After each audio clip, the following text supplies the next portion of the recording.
Bro உங்களுக்கு love marriage பிடிக்குமா arrange marriage பிடிக்குமா ப்ரோ? லவ் தான் ப்ரோ. எதனால ப்ரோ லவ் மேரேஜ் பிடிக்கும்? லவ் மேரேஜ்னா கொஞ்சம் நம்ம பிடிச்ச மாதிரி இருக்கலாம். அரேஞ்ச் மேரேஜ்னா அவங்க கல்யாணம் பண்ணி கொடுத்து அவங்க வீட்டில் கொஞ்சம் ப்ராப்ளம். ஓகே. மாமியார் எப்படி இருப்பான்னு தெரியாது. ஆனால் லவ்னா இப்போ நம்ம பொண்டாட்டி நம்ம ஓகே பேர் தான் இருக்க போகிறோம். அதனால நம்ம பிடிச்ச மாதிரி தான் நம்ம அவங்க வீட்லேயும் வச்சுக்க போகிறோம். அதனால நமக்கு பிடிச்ச மாதிரி தான் நம்ம லவ் பண்ணிக்கிட்டு இருக்க முடியும். லவ் பெட்டர் தான் ப்ரோ.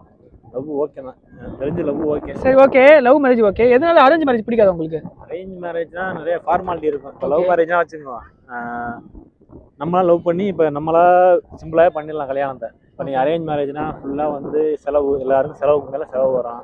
எல்லாருக்கும் ட்ரெஸ் எடுக்கணும், வைக்கணும், நகை எடுக்கணும், வைக்கணும், எல்லாரையும் கூப்பிடணும், ஃபார்மாலிட்டி எல்லாம் பண்ணணும்.